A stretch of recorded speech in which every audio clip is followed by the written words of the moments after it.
it up a level. And so remember, we were talking about being 40% of our schools are on the watch list. So our goal is to be able to move half of them up a level, so we're constantly progressing. And then we got very audacious and we said, it's not just about attacking the tail. This is a district that celebrates its diversity. We have some of the most incredible, gifted, talented programs that I've seen anywhere in the country. We have to continue to grow those programs. We can't just be trying to get people off the watch list. We know that families follow excellence, so we have to continue to move everybody up to this performance category. And so we forecast that we ought to be able to move 10% of our schools every year, such that our goal is by 2025, 3/4 of our school are rated as performance. And then I wanted to get hyper-specific on high schools, because you've heard me say this before, as goes District 11 goes downtown Colorado Springs, as goes our high schools is as goes District 11. There are certain states that have different structures where they have K-8 systems and then they have secondary systems, because high schools are that hard that sometimes you have to district just high schools. And you'll see many strategies and many school systems are constantly focused on early education in elementary school, where you can see the most growth and you have the most time to catch up. When kids are behind in high school, it is so much harder to get them where you need them to go, but we're going to tackle that, and we predict that we ought to be able to move and get ourselves at least one high school in performance, and then by the end of 23 have 2, and then add 1 every year, such that by 2025 4 high schools are listed in performance. If we have 4 comprehensive high schools listed in performance in 2025, nobody leaves this district. Because you're not leaving this district right now for a better track. I'm glad we're adding tracks. You're not leaving because the band is a little bit better in District 20. You're leaving because we have oxymorons. We say gifted, talented turnaround school. Right? That becomes a problem for families when they're shopping. And again, I've done it. I've eaten up at the golf course at Flying Horse. And when I drove out the north exit and I drove by Discovery Canyon campus, I was like, I want to go to school there, right? It's a beautiful facility. They have incredible numbers. If we can get ourselves where all our comprehensive high schools are performance, you'll see families stay. They'll be happy to stay. Yeah. Then, so this slide is about growth. We know that most of our SPF is going to move on growth, but then we wanted to make sure that we were still talking about achievement, because we don't want to be the district that just celebrates that we're growing. We have to grow to achieve. We know that, but we don't just want to say we beat the state average, but by the way, we still can't read on grade level. We have to get to achievement. So we took these numbers. These are numbers that we found in the community. This is known as the infamous report card, where I think when I was interviewing, people were telling me we were 158th out of 170 in the state. And so we took those numbers and we said, okay, here's where we are in 2022. We said that by 2024, we could add 10% to every one of those categories for achievement. So that's our goal, is 10% by the end of next year. We didn't put a number here for 2023. We're in our first year coming back with the best first instruction. We're in our first year of STAR as an interim assessment. We will be monitoring this and we will report this and we will be accountable to this. But our target is to give ourselves the 2 years to get to the 10% on that. We also added over here on graduation rate. We are the lowest graduation rate in the Pikes Peak region. We're somewhere between 70 and 71%. District 20 is at 90%, 92%. I have it written down here. 94.8% is the graduation rate for District 20. And we are in the low 70s. So we're saying 3 to 5%. Also, by the end of 2024, I actually think we can get up towards 80% by the end of 2024. We have some strategies to be able to get there, but that's the one that I want to report there. It's just unacceptable that only 7 out of our 10 kids are graduating. And when I talk to you about what our dropout numbers are, your heads will spin. Okay, I'm going to pause there. Questions on achievement? Okay. I'll sit down. Thank you. I appreciate you putting this report together and your team too putting this report together. Personally, for me, I wanted something like this that we can report to the community too when people are coming and asking us in the community, what is it that you are going to achieve in a year or 2 years? We have set markers, and this kind of is our North Star guiding our work through the next couple of years. Not only something that we can show to our community, but for principals too at the school level, this is what we are shooting for. It doesn't mean that if we don't achieve it, it's a failure, but it's at least a guidance document that sets us specific goals. We are shooting for the stars. So thank Thank you. I'll turn it over first. Questions. Director Loma. Okay, now. Well, I echo everything you said. And you said you're not putting 2023, and I know, I get your reason, but isn't there, is it possible that we offline or somehow that we still get and know where we're at? Yeah, we will report 2023 numbers. I'll report mid-year growth in January. We will report that number. I just don't know if I can guarantee I'm gonna get the logic would be 5%. Yeah, that's what I'm. Right, yeah. that would be the logic. I'm just telling you that the gap is real. Yeah. We have schools that are going to exceed our expectations. We have schools where we are still working to get PLCs in place, and we're in December. Okay. It just, in challenged schools where we have challenged leadership, we still have challenges. Okay, no, I got it. And if you go back to the previous slide that you have, we still have some goals in what Superintendent Gall was talking about, moving certain number of schools from turnaround to priority improvement. And that way we do, that's the growth goal that we have. The achievement usually lags growth, so. Yes. Director Backus. So first of all, I want to thank you for the graphics. They're easy to understand in previewing before tonight's going through it. And I want to point that out. It's just easy to understand for all of us. The other point is, you had mentioned the Big Kids Club. I'm not sure what that meant. Big Kids Book Club, is that correct? That's coming up. You'll What hear is about it? it. I'll talk about it in the communications plan. Oh, so. It's coming up. Okay. It's actually, it's already happened. We've briefed it to And the it's board not, before. we'll hear more about it. I'll just wait. Yep. Okay. Okay. I'm just Correct, curious, when it comes to achievement, do we also get to hear from DAC, any other people that are in the conversation and what they're hearing in the community and what they can give back from the boots on the ground kind of conversation? Because it's really great, don't get me wrong, but I also live in reality and we are here because of what is being said in the community, by people in the community. That's why we are. Yeah, so I think as we get to the communications plan, you'll see Okay. some more of that. We're in constant conversation. None of these plans have been developed outside of DAC or SAC or Budget Committee. As you all have gotten all the USIPs, which have all been reviewed by the DAC, and all the Fund Balance Task Force also went into a lot of the budget build. So that is kind of just an underlying statement that they are a part of all this as well. Yeah. And it's And probably. the exec team too, right? Yeah, because I don't wanna be broadside again, because this stuff is coming at us from the community. And then there's this thing of like, start screaming at you. So if we're gonna find a way to get them involved other than the board meetings, I'd like to have it ahead of time. Yep. Instead of like behind my back. I think we'll address that in the communications strategy piece as well. Okay. But I always appreciate the reminder of the importance of our community in the conversation.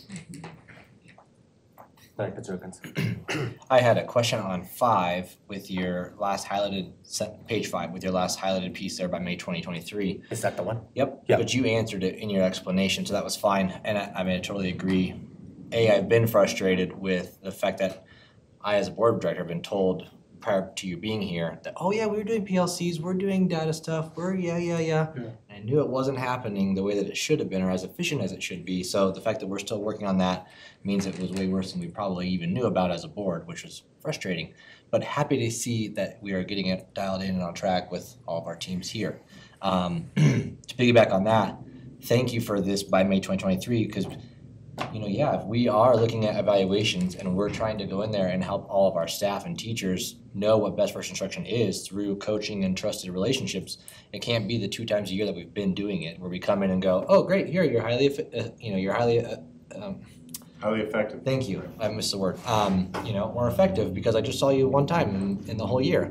So the short cycle reviews are going to be helpful, and if we need to, sounds like you're going to be looking at what you can do within your budget confine to get the help that some schools need to be able to get that more coaching for that better achievement. That's what I kind of understood. Is that correct? Yes, that's right. I love So that. it's just a tiered level of support. All schools get support. We just want to make sure we get the specific support that schools need. Yeah, and it sounded like you said some schools might get another AP, because that's gonna allow the principal then to do more coaching and have better evaluations and better instruction. That's right. Okay, I love And I that. would say that to your comment, Director Jorgensen, on the lack of PLCs, I don't think anybody was not allocating their time appropriately. Maybe not lack, but unorganized. Right, Yeah. the inconsistent way. And so I talk about this all the time, and even if you read the paper, the Colorado Springs Indy today, nobody ever reports on third grade reading scores. People report on books in libraries and expired milk in the cafeteria, because that makes news. Right. And so many of our schools spend a lot of their time just trying to operate, because there are great challenges in operating schools in urban environments. That doesn't mean that they're wasting their time or not working hard. Totally. But what we're trying to do is get that focus, that there's an instructional leadership team in each building whose primary focus is to deliver on this growth and achievement. Because that is the ultimate measure. We can be lost and say the measure is what time did school open and what time did school close. That is important, but what is most important is what happens in the time that school is open for our kids to be able to achieve. Yeah, I like it, thank you. Director notes. Will you be addressing the after-school program and an update there? I know I saw later in the presentation updates on the preschool programs and timing for opening up new classrooms, but I don't remember if I saw after school. We don't have an update for the after-school programs. That's part of the Fund Balance Task Force. So we will bring that back to the board in the spring to report on how we're spending those dollars. I'm certainly accountable to that. I don't have a slide on here for it. But if you would like for us to report monthly on where we are at the stand-up of those programs, we're You have happy a to. specific No, question? I was just wondering, I know we had a school present during their USIP that they were unable to find staff, Audubon. and so I just wanted to know, are we seeing that with other schools? How many, I don't even remember how many we were planning to open, and then where are we at? So in we had opening? 9 and we decided to get it to 17. And so that was gonna cover all turnaround and priority improvement That's right. schools would have access to it. So I believe the only unfilled position was the one at Audubon. Okay. And Sherry, if the you can 9. correct me, but I believe we flipped the FTE to make it a full FTE. I don't know if we've hired for it yet, but the last I heard is that we were feeling better about our ability to be ready in January for that. Yes, that's accurate. So the original 9, 8 of them are Yes. up and running. Okay, thank you. And then I had a question on slide 5 where, again, I recognize this is maybe more high level, and you will probably be getting us more details later. So if that's the case, definitely let us know. And first, I want to just take a second and say thank you. I mean, to everybody, this is very exciting to see kind of everything mapped out, and I recognize it was a lot of hard work, and just want to say thank you to you and your team for putting this together, and I think it's great. I'm really excited to see what we're doing. But Did you have a specific, okay. so on the school teams where it speaks to, we're focusing on K through 12 mathematics and early literacy, I am curious how we're focusing on literacy at the higher levels and not just early. I'm gonna ask Tamara if you wanna comment on where we are. When you say higher levels, what is your definition? Well, High when school? you, on the slide, it says early literacy, and I guess in my mind that means elementary level, but maybe. It does. It was really intentional, specifically for this year, to focus on early literacy. That's connected to the work that we've been asked to do across the state in terms of training, but the work that was done last year to build off that work in the science of reading. Yeah. So if you remember, I know you do, that all staff, all teachers were trained. We got a report out from Sherry at the very beginning of the year that all teachers were trained in the science of reading. We actually took it a step further in D11 and did letters training, which was above and beyond the CDE required modules. And that was K through 3, right? Yes, and with that, we have to further develop that. We've seen Acadians numbers. While we've seen some growth in that, we are definitely not, we still have large percentages of students that are in the lowest category and on read plans. So the need to focus on ensuring implementation of early literacy is key, which is why we are focusing there. Moving into second semester, we've started aligning on a text-first planning protocol, similar to what Superintendent Gall was talking about, the focus at the K-12 meeting today, which was on mathematics module planning.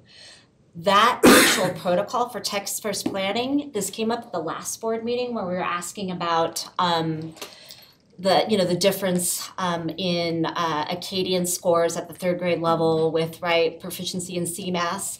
That text-first planning is part that will get at that, and that will go through 8th grade. In terms of high school, we're focusing very specifically on competency, and we're honing in on mathematics. But we will make the link with our grad requirements to what we're doing specifically in our English language arts courses as well. So there is still great work to do at the secondary level. From a big schema perspective, when I joined in July and brought the team together, we said that we would tackle a couple of big projects in this first year, and we would do them in sequence. And the first was to get this idea of universal pre-K up and running. How is it that we add to the front end for all the obvious reasons? One, we have capacity opportunity. Two, there's demand signal. And gosh, every time we can get a kid earlier, sooner, we can make them smarter and stronger because they're ours. And so we know that. And then the shift as we come back from Christmas is to make some secondary adjustments. We've been meeting with the high school principals. I appreciate the work, particularly that Dr. Mendelsberg's brought to the table. And we're rethinking this idea of on track to graduate. What are our early indicators and what are we doing about it? So we're seeing the high school secondary team spend a lot of time with our SSW team to say, how is it that we can get the resources such that we don't end up with all Fs in the 9th grade that leads to all Fs in the 10th grade that end up in an expulsion package in the 11th grade. I mean, that's just so predictable that the child's either going to drop out or they're going to exhibit a behavior that's going to get them expelled. How do we back that up? Today I was with the middle school principals who expressed interest in actually being at the forefront of it. David already has been starting to look at the data. We know that this matriculation year gives us the indicators. What are the indicators and what would we want to do as a community about that? And so then that will lead into a lot of that work. And then the subset of what comes from the other piece on secondary, we had the good fortune of hosting the Student Advisory Council here on Monday, and we served them with the ProStart team. We had students serve students. And by the way, those are the best tacos you're going to get in town. The pulled chicken on that was like nobody's business. And students had no idea, many of our students from mostly comprehensive high schools, had no idea what a lot of our ProStart opportunities were. And so the team being able to lean in and redefine our CTE pathways and opportunities, we have some of the strongest CTE programming in the area, of which most of our children don't participate in. So that's a disconnect. And children were telling us that they had great challenges in transportation, in the modular nature of their schedule, to be able to say, I'm taking core courses at my comprehensive high school in the morning, and I'm going to Wasson in the afternoon. That doesn't work right now. Right now, Wasson has to deal with 3 different arrival times from 3 different comprehensive high schools. That doesn't make for compatibility for it to be accessible for students. So that'll be the bulk of the work on the back half of this year. And then curriculum will constantly be under review. And we do understand that there are some great inconsistencies across our secondary team. What I do want to call out is that the area superintendents, in partnership with Scott's experience from other districts, we have all the high school principals eager to have this conversation. So we don't have folks leaning out and saying, leave me alone, this is how we do it, this is the Spartan way, or this is the Terra way. Everybody sees what that challenge is, and they're leaning in with great intentionality. So it's been fun. It'll be more fun.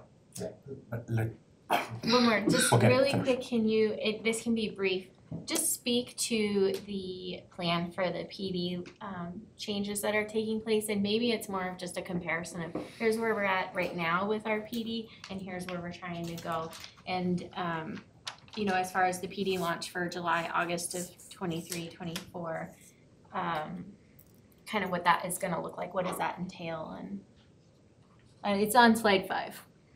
It's like one of the So bars. maybe you can also elaborate. One of the questions that I get when I go to school is about the Eureka math. Where are we with that professional development for our staff?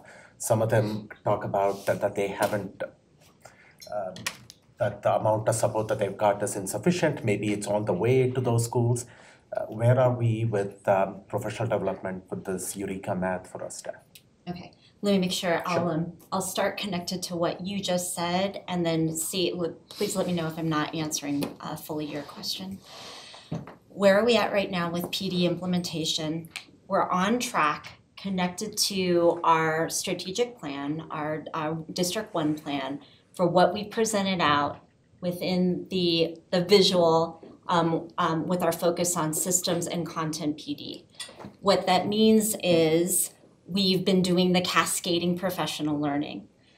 We've done that by month, starting first semester with modules and the K-12 meetings, the TLC meetings, and then down to teacher meetings within the building with TLCs. That's been consistent structure across the board. First semester has been focused on the module professional learning with foundational pieces in standards, assessment literacy, and connections to planning for learning with Eureka. And that's new this year. We didn't used to do that sort of It's completely new. It's a completely new model. So it's not actually, and it's like, that's a good point. It's not, it's not surprising to me that you might have some teachers saying they need more. We are implementing a lot at one time. And I'm very proud of our teachers and our schools and our leaders for keeping up with that and implementing to the level they can and being pushed farther. And yet, they will need more. We need continued support. We're uplifting our TLCs at this meeting with a balance of the content while trying to also give them the coaching support they need. Same with teachers. With the one plan meetings, we have action steps that come out of that to dial the support in, just like the visual that we have there in the report. And with that, for instance, at Fremont Elementary, after a one plan meeting that Darren was a part of and our team, we pushed to start that text first planning in literacy, that they needed more support within the Wonders curriculum. And I think we also have the plan on track, where's Darren, to do that same thing with mathematics. And so you will see those additional supports come in through the check-ins at the one plan meetings, through the dialing in of area superintendents seeing that they're needed, with a focus on those schools particularly. For second semester, we are going deeper in planning for learning. Thus, we kicked it off at the K-12 meeting today with module planning in mathematics. That's why they had to do the homework in mathematics. You have to actually experience what a teacher should be doing to be able to know what you're looking for and what you should be expecting out of your TLCs. TLCs will do that, then they will go back and do that and so they'll get more support in planning in Eureka with mathematics content right before we hit second semester. Second semester, we'll go into lesson planning in mathematics, we'll go into text first planning, that'll be within PLCs, so they'll continue to get that support, which I believe they'll find to be added support. But we need to be growing those skills at the same time. So you will probably hear some more of that, as we're building those skills. I think also too connected to the fact that just the time is such a commodity, and so scarce for the amount of deep professional learning. And I know we've talked about that. We've got proposals, and the area superintendent team has worked really with our calendar committee to get a couple of additional days on. I know we'll talk about that, but that's ongoing work. Does that get at your question too, Director? Yes. Can you speak a little bit to what July and August are? It's just highlighted there, and so what's going on with that? We haven't built out particularly July and August yet. We're gonna get further into, and that's intentional, based on the fact that we need to get further into mid-second semester to see how we're doing with the plan that we have and to see what the needs are moving forward from there. Okay. Yeah, So but you'll it'll, probably be circling back with us to let You know, us we'll come know. with a full summer PD plan as we come forward, and it'll be reflective of not just mid-year, but end of year. And so as we go for our one plan reviews and then our end of year one plan symposiums, that SWOT analysis will dictate what it is that we need to be doing more of as we prep for next year. And so this idea of constantly iterating on the work and not recovering the same ground. And so as we were talking about the idea of adding a PD day at the end of the year, if hypothetically, if every teacher were to participate in a school's one plan symposium and be able to say, this is what my plan was, this is what my reality is, this is what my shift is for next year, then we come in next year informed. Instead of coming in next year and reliving, those of us who have either been teachers or who have teachers in our family know this drill of, oh my gosh, it's school again, like school starts again. We want this idea, and we've been talking about the summer of U, right? The letter U. There's a U in June, there's a U in July, there's a U in August. So June should be about summer bridge. We're already programmed for that. July, we want to do a travel study abroad for our language students, and August should be jumpstart. All matriculating 6th and 9th graders should have specific 4 or 5 day curriculum that they cover before they launch up to a new school. Instead of showing up to a school and magically the summer slide hurts you, it's a new school environment. Those are big transitions for kids. We lose a lot of kids very early as they make that leap. We want to be invested over the summer. Everybody's going to get all the time off that they need, and everybody who wants to get paid to do that work is going to get paid to do that work. So that's our goal, is that the summer, yes, we're not open in the way we are now, but we're not closed for the summer. It's a summer where we're focused on you. Okay, thank you. Appreciate that. And to summarize what you said, that PD time is so valuable and it's a commodity that we don't have. So I appreciate the focus and the clear targets that we have. Whatever we do in that PD time has to translate into that best first instruction in the classroom. So we are not all over the place with different things. So if you have that clear focus. Sandra. 2 things. I wanted to give a shout out to all of you who are going to the schools to help with the math curriculum in middle school. I talked to a teacher at Galileo today and has wonderful things to say about how many folks have been there to help and support, listen to concerns, how to fill gaps that they see, and moving forward. And it's quite a commitment. The comment was something like, I've never had quite, I'm not sure he said never, but it's rewarding to know that we are well supported from central office, and I have Yeah, it's all the probably support I Paul need. Bungie out there because we hear his name all over It's and not over him. again. There's 6 Paul Bungies in there. You cloned him. That's our secret, is we figured out how to clone good leaders. The other 2 is, so when you're talking about modular planning, is that the same as unit planning? yes, Okay. it's, we say module planning connected to mathematics because we use Eureka and they call them modules. Okay, and the tech? I'm sorry? The tech, there was something about tech. Somebody help me.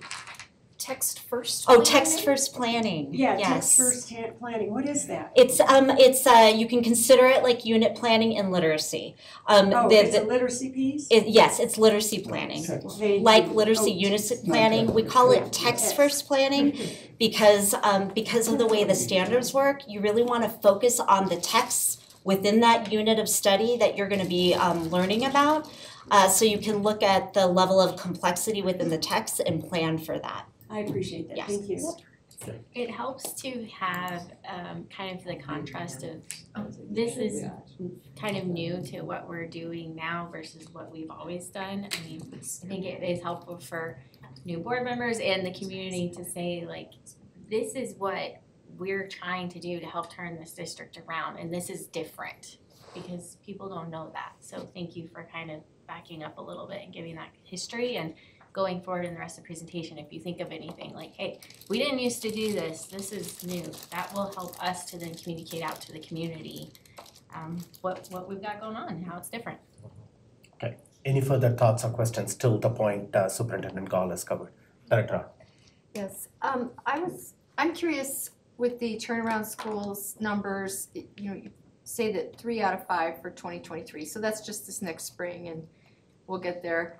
But we don't have numbers for where you, I understand we need a baseline coming up in the spring, but my concern is I would like to see us do better. Is this really your expectation that we're going to leave 2 schools in turnaround this spring and 5 in priority improvement and 4 in improvement? To be frank, I believe the goals I put up there are audacious. And I think being able to take half of the schools that are in turnaround and move them in 1 year is laudatory if we can get 3 out of 5. Yeah. We believe that Adams and West are within 1.5 points of reaching priority improvement. We also listed Midland because they were too small, so we went to their 2019 data. We actually kind of believe that they might already be out. We're going to talk a lot about Mitchell High School next week. Mitchell High School is a grave challenge for the district. I mean, it is on the watch of the watch lists. And as Glenn said, going on for 5 years. Right, and as Glenn said to me before he departed, make no mistake about it, don't be surprised if the state comes in and takes drastic efforts if you aren't able to make great improvements and show intentionality towards that. And Galileo has been a challenge as well. We're on an interim leader right there, and they're over 2 points away, and that's a long way to go for a middle school. So I appreciate the push. And the first iterations that I have shared, I have sought to be even more audacious, but I do want to be frank, particularly with the community. This is hard work. Yeah. And so, teaching is hard. Teaching in schools that have not had coherence and alignment for years is harder, and doing that all on the back end of the pandemic for kids that are multiple years behind even before the pandemic is the hardest work that there is. If we can do the numbers that we predict right there, this will be the district that not just the state, but at least the western part of the United States talks about. So I appreciate that, and I hope to be able to say yes and. And if you can go to that slide, which talks about the 3 or 5 schools, and then go further down to one more thing. But what we are talking about there, what I appreciate is that one of the shout outs that you have is by, let me see that. By 2025, we are going to be the top urban performing system. Okay, so in 3 years, we are going to have 75% of our school in performance or above. And I've been involved in District 11 for 6 years at least, and I've not seen that growth where we have seen this kind of metric where you are bringing to the table and saying we are going to move the school in this manner, and 75% of our schools are going to be performance or above. And also establishing. And I appreciate all that call-outs that you've done by the Black and the Hispanic student population too. That was what the equity audit called out. And now we are seeing some direct actions based on those achievement gaps for the African American and the Hispanic students being called out. And for once we are saying we are going to move that group of students by 10%. So, and then going back to the previous slide where Director Art is talking about the 3 out of 5 schools. If we can move all 5 out of 5 schools, great in this first year, but at least we are going to move 3 out of 5 schools out there and more into not even from turnaround just to priority improvement, but maybe just to improvement or performance. We got to go back, and I'm constantly reminded about even board members saying from here, this is the baggage of history of District 11 for 20 years. This is what it is. And that's the narrative that we are trying to change. The culture shift, that is going to be the hardest work, changing the culture shift and saying our students come first and they are going to get a rich educational experience, and it is excellence in what we do, and we are not going to settle for anything less. And I'm glad that we are pushing that message right from the board dais, and you are implementing that through your staff to the community. Director Art, are you done with? Do you have more questions? Go ahead, finish your thought. So to the point of, PLCs, and they maybe not being done this fall anyway, and the difficulty of moving schools forward, the leadership challenge. And so I am concerned about APs in schools and the cost of that. But that's, I think, another conversation. how many new principals do we have? I just straight up this year, it just speaks, I think, to the challenge of turning things around with new leadership, so. Yeah, we have a lot of churn. I don't have a percentage number in front of me. I would say it's probably 20%, 15 to 20% of our principals are new to the district. And I would say half of them are first-time principals. We did hire several that have principal experience from other districts, of which some people might find advantageous and some people might not. Thank you. Are you done, Director? Yes, thank you. Director Knight? I don't know if it's a question as much as it is a comment. Having new leadership is huge, right? Of course, as far as what I know, the district has always communicated. Now, whether or not you interpret it based on what they're saying is a completely different factor. I know for a fact before Superintendent Gall, we had Demi Smith, who was in, Demi Smith. always communicated numbers. Always had meetings with regards to what she was doing and what the district was trying to do. Glenn, Devra, the whole leadership team is always communicating. Now, whether or not you hear it and understand it, that's a different story. But I've never seen them not transparent. I've never seen them not communicate the numbers. Now, whether or not you have cohesiveness amongst every branch, whether it be union, exec, community, whatever, that's a different story. Because the breakdown happens in how everyone sees it, then they get to the place of what they want. And if it doesn't turn out to be what they want, there's a gripe. And griping causes a lot of division, schisms, a lot of it. So for me, being here for 20 years, I've always heard it. They've always had leadership meetings. Deborah built a leadership team where she had it for a whole, semester? Every quarter or something? I mean, she's been there. She's been here. So I'm just saying, I don't want the community to think that the school district has never done what they needed to do. And it has always been an effort to move us forward. But how do you get everybody to work together? I think that's the biggest issue. Not about transparency. How do you say what you have to say and I hear it from a place of really wanting to make a difference versus wanting to attack? That's different. Okay. So I just want to respond that when we came on board as a new team, we were very appreciative of the work of the community and the district prior to our arrival on the AMP and on a lot of the other work that had started. It is the implementation of the AMP that gets you there.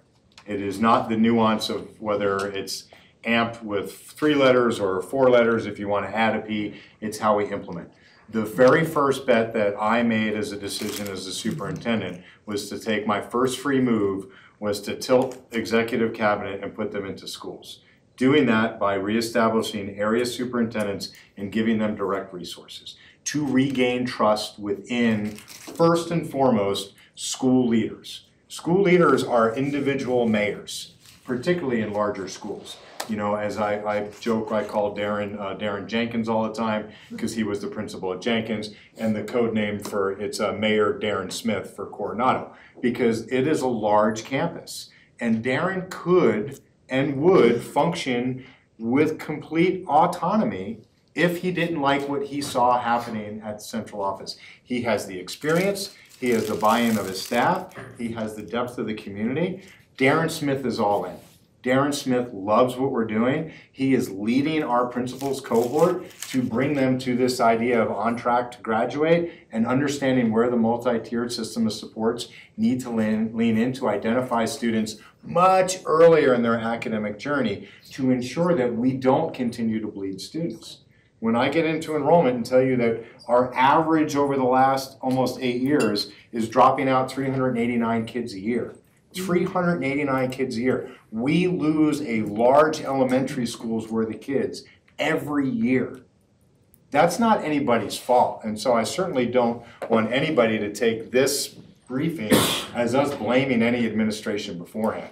I am happy to inherit the work that's here. This is about reestablishing trust. Our time with the principals is very sacred. We're very specific about it. And today in our K-12 meeting, we broke them out differently. We didn't break them out by region. This time we aligned them by function.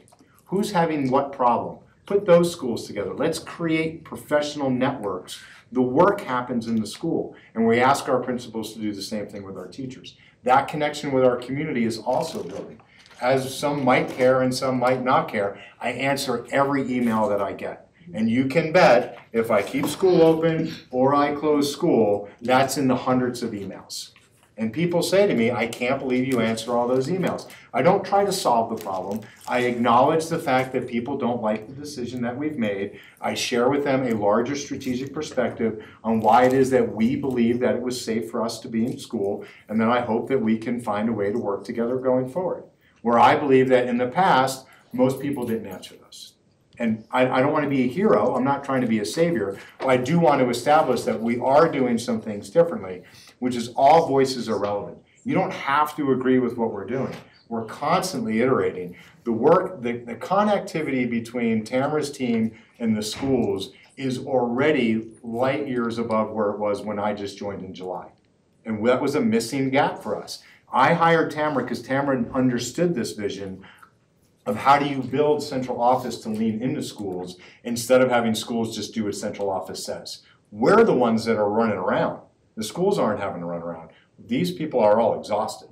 Right? Yes, they are. And I appreciate that. And I appreciate you. And thank you for running around to all of the schools because, again, that leads to the bottom line of relationship, right?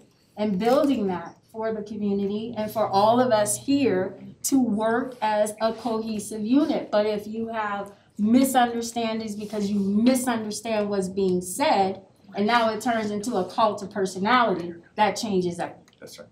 With 4 different superintendents in and out, whatever. Okay, so I'm just saying, it is not like it wasn't there. Well, Just one of the don't say it things, behind my back. the board had an opportunity to attend the CASB convention last week, and the keynote speaker was talking about the trusted leader, what are the qualities that you're looking for, and the topic about communication came out there, and that's what I remember from his presentation was that it's not just about communication, it's clarity in communication. You can communicate all that you want, but if you are not in the same wavelength with the people that are receiving it, and there is no clarity in it, so clarity, concise. So, and I hope that we will focus on that going forth too. Dr. Loma, let's wrap this up so we can move on. Well, I have the privilege of being on the board from 2009 to 2014, and all these topics were brought up, and then that was it. They didn't really have I call it the Lions Tamer syndrome. They weren't able to systemize it and bring it into a focus where all the dots connected and they reached a goal. They had all these issues, and because there were so many issues, they were paralyzed. That's how lion tamer keeps a lion under a bay. He gives them 4 objects to look at and they can't focus. And that's what began in 2009, continued for the entire decade. And now these I mean, everything's like deja vu all over again. However, you've connected the dots. And that's what was lacking. The dots were never connected. There's one program trying to fix this, another program trying to fix this, and this program trying to fix this, but they never coalesced together to be a whole. It was a bunch of silos. So I've seen that, and that was the issue. It's not that they didn't work hard at it, and there wasn't an emphasis. They brought it up, but it wasn't. It was not like me. I was the only one. I was declaring an emergency, and everybody tried to write me off as I'm just making noise. They were more at that time. They were more concerned with bathrooms, whether a boy or a girl can go to bathrooms, than education. Well, it just kind of it's evolving and getting. It's still stuck in that cycle, and we haven't yet. We are now. This board has now said, look, we don't care about all this stuff. We're here for education, period. And so I think with the expertise of the team that you assembled, that's what you're focusing on. And I think you connect the dots. I had several K through 5 schools, and we were in turnaround, and you know, and I know all these systems, and what we did was real simple. And, you know, and we just, fortunately, we didn't have to go through the whole process. We just stop the sciences for 2nd grade and double the English, stop the arts for 5th grade and double the English, and we went from turnaround to improvement in 1 year. Because the issue is they can't read. If they can't read, they can't do anything. And then if you don't get them at 5th grade and you wait till 6th grade, then you know, that's why I feel sorry for the middle schools, because they get dumped. And I don't kind of say it intentional, but they you know, at 6th grade, if they can't read, man, all you got is trouble. And you know that better than I do. I see it all the time. And so the emphasis was never there. We had to fight the union to get a few minutes for more class time. And see, these are the things that make education a struggle. When you got to negotiate 5 minutes here and a planning second here, and all the while kids are growing up and moving on. So finally, I think we come to a point where we're getting more, we're magnifying the issue and staying point. And that's what I can see. Turnaround. Now, I want to go back a little bit when we talk about Wasson. It has all these programs. And I don't know how it can do it in this region, but in the region I came from, we call it regional occupation programs, where all the region, every district, instead of having their own, they all came together, they got over their head trips, and they were able to use their synergy to make everything cost effective for every region. And they all came to one, and we would jump in a bus and go to the regional ROP, we call it ROP, right. Go there and get what we need. So we have that ability here at Wasson, if we could only open up and start partnering with 49, 20, 30, and say, hey, if you want to use our program, let's work something out where it'll help your budget, we'll provide a need, it'll help our budget, we'll all provide our need, and we'll all win. And we can make not just, a state of the art, but these are something that maybe for a different discussion, but it's something that could help not just our district, but we want to focus on but all children. As we go further, Superintendent Gall may explore those options, and D49 may come to us and say the same thing, that, hey, we have something that you can partner with us and come up with. But those are pathways that you may have going forth. Yes, that is work that is constant and ongoing. The cost of professional level certification, even at the high school level, is greatly outpacing K-12 funding's ability to support it. Yeah. Just to learn how to be a tradesman is much more expensive now. There is no auto and wood hobby shop like there was when we went to high school. You don't become a carpenter by making a shoe shine bench like I made in high school in wood shop. The expense is real, and so I'm working with Dwayne and with Scott on being disruptive.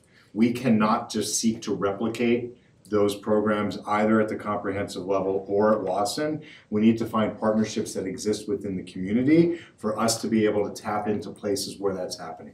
So we're doing that very thing with UC Health. We've had early meetings on what does our med tech program look like without us thinking that we're going to build a $4.5 million, what's the word for people who, somebody's gonna say it. Yeah. Phlebotomist. Yeah. For me to build a phlebotomist lab at Wasson is gonna take away money from what can be happening in other classrooms. There are facilities in town that already do that. How do we create that partnership? We already are in advanced conversations with UCCS to partner on their cybersecurity lab. It puts to shame any computer that we're gonna buy in any one of our schools and anything that we think that we can teach our kids. Nothing against the work that we're already doing, but if we want kids to have careers in cybersecurity, we have to stop thinking that we're gonna fund that. We'll give some money to UCCS because they've already funded it. Right. That's smart planning, because this replication of effort just dilutes the opportunity for the end user. But because the end user doesn't have a voice, remember, as we've had the student advisory here, they all said, I would love to have access and more opportunity to the CTE programs that we already have. We believe we've created that as adults, but Darlene, to your point, if the student didn't hear it and doesn't know how to access it, well, then we need to repackage how we're doing it. And so, all that's true. Yeah. So, moving on, I just have a couple of quick feedback to you. It will be quick. The assistant principals, you've talked about it a couple of times out here. And at some point in time, I'm assuming you're going to circle back with the budget It'll be in the budget build for this The year. only feedback I have is if it is going to be a lot of hiring that we are going to be doing, let's be on the front end of hiring. You'll have to.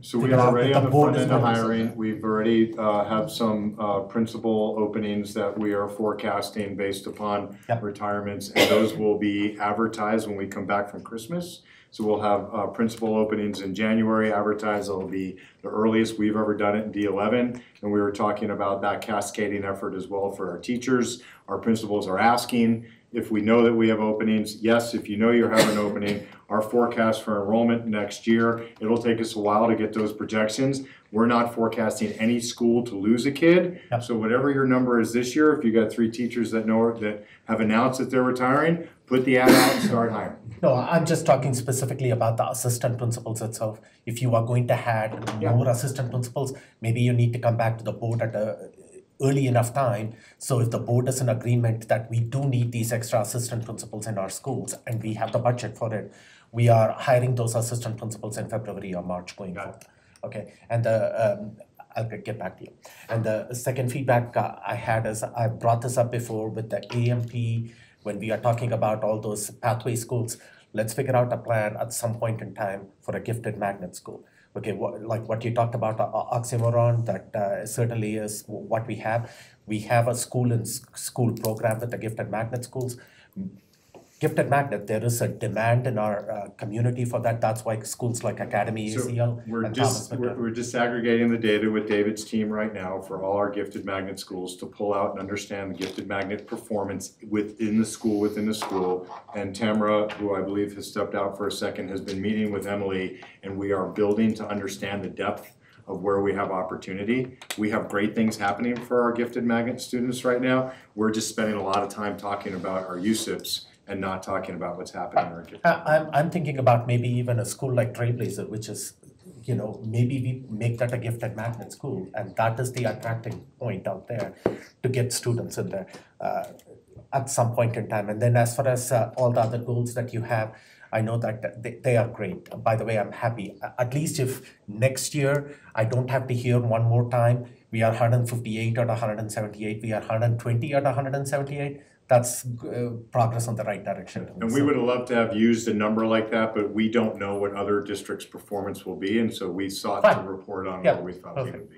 Yeah. But my goal is within 2 years, we gotta be in the top 100. And let's not forget about the kinder to second grade too, because those are all not covered in any of the numbers that you put out there. There would be the Acadian schools, and we moved that, and also our alternative schools. I don't think they were called out in that, but I'm sure you guys have things. So wrap it up, Director Backus, quickly. In hiring the assistant principals, doesn't District 11 have a grow your own where? We do. We have A2L as well as some of our area superintendents partner with UCCS as adjunct professors for their principal licensure program. So we have kind of an internal candidate pool. Okay. That we want to have even deeper build your own programs for leadership. And so, how deep is that pool? There's a pool, and we're evaluating the depth of the pool based upon the need as we're able to budget for next year. Gotcha. Would be my middle of the ground answer for you. Gotcha. Okay, Director Daniels, you had a quick thought to summarize? Yeah, I'll let it go for now. Okay, moving on. Okay, enrollment. We've talked a lot about enrollment already. There's really a 3-part strategy here, and it's really to gain, retain, and rename. And so gain, you can see we've been doing work on pre-K. We're actually doing targets by specific schools based upon utilization. And I'll pull up a slide here in a second that talks about that. This idea of retaining, we have just started to talk about what the dropout rate is. I already dropped that number, our average at 389, our 21 number was 600, And I know that that was a very odd year coming out of COVID, but losing 600 kids that have dropped out of the system. This year we're already at 400, so we are gonna double down on our efforts to make sure that we are putting all the resources that we can to find ways to solve, to keep kids in the system and get them the resources that we need while still ensuring that they are successful. So it's not just to keep a kid to get the FTE to get past count day. We have to be a system, to your comment, Director Loma, about what Wasson hopes to be. We can build our opportunity academies, so we've also changed that language. We don't call them alternative schools anymore, they're opportunity academies, where all of El Paso County is seeking to bring their children to Wasson when they have presented with a struggle or found themselves not on track to graduate in the comprehensive experience. We're actually seeing, if I spent a lot of time with Sean from Odyssey, and there's always this misnomer that Odyssey is the school where all the smart kids go because it's early college. When you take a slice of the data of students that enter into Odyssey, it is the same slice of data that enters into any one of our high schools. What they've figured out at Odyssey is that kids are invested in their own educational journey. They're there intentionally, that's what they want to do. And they have wraparound services that help bring that up. And so I'm working with the high school team to actually figure out what does that set of attributes look like and how do we translate that over, so that's the expectation. And then this idea of renaming. So this is just the charter portfolio strategy. I've said it before, I'll say it again. We have as many charter school students within the boundaries of District 11 as is the size of Cheyenne Mountain District 12. So we can say we don't like charters, we can say we do like charters. There is a very clear demand signal with families that says there's a whole slice of our community the size of Cheyenne Mountain that says they choose to go to charters. We are an authorizer. We are very proud of the work that we're doing with the schools that we do authorize. We are excited to entertain transfer applications from charters that are currently being authorized by CSI that see that there can be a more complete vision of a portfolio strategy. Anytime that we ask parents to pick sides when they're thinking about the educational opportunity for their student, we're in the wrong space. Everybody should be leaning in to provide whatever is the right fit for a family in the same way that everybody has the right to go to whatever restaurant they want on any day. When you walk into McDonald's one day and then you choose to go to Burger King the next day, they don't say you can't come because you went to McDonald's the day before. They're happy that you're there. So we would be happy for it. So to get specific here, we have a 1,500 kid delta to get out of decrease in enrollment averaging. That's the goal here on the enrollment strategy. We want to get paid 100% per pupil for the kids that we have. It's time for us to be leading in a way where we're actually bringing people back to the system. I am very proud of the work. Again, that was already determined well before I arrived on centralizing the enrollment strategy. I know there was a lot of pushback at the school level, but the clarity in the numbers that we got this year has made us so much closer on where we were projecting and where we'll end up that it's allowing us to be much more targeted in our resources. I wish that there was infinite amounts of money to give every school an extra $100,000 to do an individualized enrollment campaign and to hire their own specific marketer and to have a moon bounce every Friday over the summer and a movie screen on the side of the building. We just don't have those level of resources. And so Melissa, and can you pull up the Excel spreadsheet? So I just want to talk about what centralized enrollment has been able to drive to us, to our ability to be focused as we go into this next year's enrollment. So this isn't pretty, but I just want to show you the work behind it. Slide to the right. So Madison's the top school, and then I want you to pay attention to Freedom at number 17. So slide all the way over so people can see. So we tracked what their head count was, what their projection was, did they exceed enrollment? So all the ones with the multiple colors beat everything that they beat their projection and they beat their enrollment from last year. And then we added building utilization because Madison's at 84% and that's probably a lagging number, which means I don't need to do a lot for Latimer at Madison. He's almost full. So just keep doing what you're doing next year for enrollment. Now we could take an alternative strategy and we could say, if demand is so big, let's put some modular units out back. Nobody likes that, I got it. Everybody hates a mobile unit at a school. But we do know that there are mobile pre-K units that as soon as you walk inside of them, you go, wow, that's delightful. And for a half a day for a kid, it could be an enrollment strategy. But for the most part, Madison's fine. They beat their number, they're doing great, they're doing all this stuff, they're at 84%. And then I said, look down at 17, which is Freedom. Rochelle Williams is also doing great, but her utilization is much lower. She has room. So if I got $10 for a Friday night, 3 weeks before school starts, you better believe we're putting a moon bounce out at Freedom Elementary School, and we're gonna go door to door and we're gonna knock in the neighborhood and say, hey, have you met Rochelle Williams? Hey, they're the Falcons. Hey, here's the Air Force Falcon, like she did last year at the back to school night. So our enrollment strategy on gaining is going to be hyper-specific this year. So we're running those algorithms to understand, and it's really going to be anybody in 75 or above. It's going to be mostly maintain, and then below 75%, we're going to have to get real targeted. So now you can go back to the PDF. I just used those as 2 examples. But I want to thank, again, we've done our shout outs, but Melissa Andrews on the enrollment team for David, really did a lot of work on that. And combining this idea of what did we learn from the capacity committee? So this is the idea of bringing coherence. The numbers are there. How do we connect them in a way that allows us to make a strategic decision? I can't promise you that a moon bounce is going to bring more kids at Freedom, but I can tell you it's better than just wishing that it'll happen. Okay, next slide here. So that's kind of described in this algorithm down here, which is what do we do for folks who are high on utilization? The idea is minimal marketing. Maybe we consider some modular pre-K units to expand. If I could double the size of steel by just dropping a new steel on top of it in the middle of the summer, I'd do it. But I can't do that, right? It's impossible. And so the Steels, the Columbias, the Strattons, the Taylors are tiny little schools in the central corridor of downtown. There's really nothing that you could do to make them bigger. So then we have to think, how can we do that in other places? But we have to be very careful here. Where we have low utilization and we want to grow enrollment, we're building toolkits. We know that the best advertiser is actually the school itself.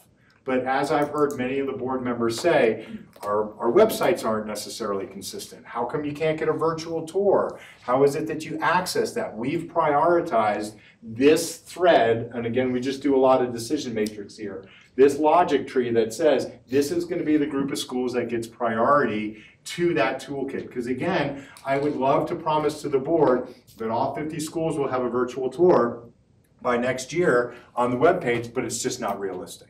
It takes weeks to do that work. We're asking students to lead these virtual tours because they just sell so much realer. Nobody wants to hear me anymore. I'm exhausted. I don't want to keep doing all the talking. Kids sell their buildings. You all saw the back to school video that we did. Every time a kid got in, everybody got quiet and listened to what the kid had to say.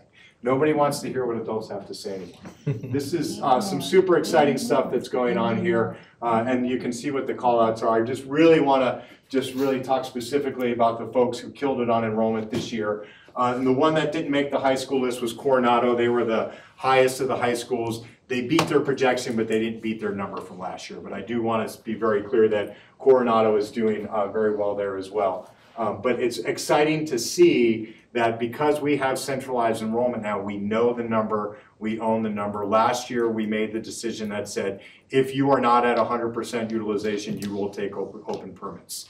And that worked because we got demand signal exactly where you would expect to get demand signal.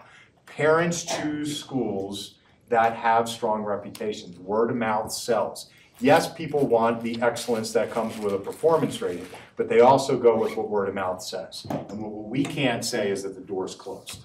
So we'll always find a way to be able to take families. Really exciting on this idea of what we're doing just on the strategic marketing. We'll talk a lot about that as we get to the last couple of slides.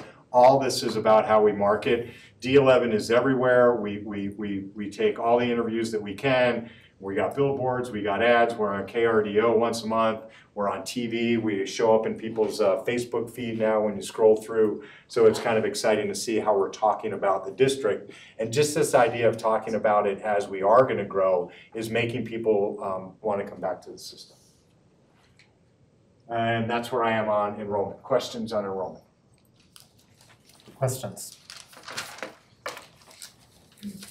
You have, Director? Okay. I appreciate that you are starting to ask people why, or that's the plan, to ask people why they are coming to District 11. One of the big questions has always been, why are they leaving? Mm-hmm. And I didn't see that as a possible ask. I don't know if we already do that and I just forgot, or. Do you want to talk about our ability to Exit surveys. exit survey families? Yeah, we have a couple different flavors of exit survey. One when they're processing through the system officially, and then another one a little bit more anecdotally. And then we tried one with students last year. I think we'll try that again probably this year to just get a feel for, from the student perspective, where are they going next year and why. So get some student voice in there. And generally on those more formalized surveys, we get just it's a family move or something of that nature. So it is hard to get at it's all self-reported data, so we take what we can from that, but those questions are being asked. Is it authentic though or not? You can never, determine. You can't, yeah, I mean, that's where qualitative data comes in, Yeah. just talking to families. And when they do come in person, to start the exit process, our registrars spend a good amount of time just talking to them and talking through that, so. We do see just from permits out that there's probably the most consistent trend is a change in leadership. And so if there's a longtime leader that had strong relationships with the community, losing that leader oftentimes will lose families. And so one of the things that we will work on is clearer messaging as transitions happen. Transitions don't always happen for a bad reason. Sometimes people choose to move on to other opportunities, or sometimes life takes them in a different direction. But I think being clearer about that, and some of the transitions we've had this year, we've been very clear in talking first to the staff and then to the community. I want to thank Deborah. We have a very nice letter that we send out to the community when we do have when we have a leadership change. A couple of examples would be the hiring of Tamara out of Penrose on central office staff, and the hiring of Kevin Willis out of Edison onto central office staff. Both of those transitions have been smooth, and we haven't had a lot of what I would just call turmoil or revolt by seeing people opt out of those schools for that. Thank you. But we'll continue to collect that data. It's excellent point. I just want to also note that is a very real statement. It is the chaos and the change, that stuff makes a difference. They're talking. That's why I was asking, do we have DAC, SAC representing, because that will do it quicker than anything. So I just wanted to acknowledge, thank you for saying it. Okay. Thank you, Nancy.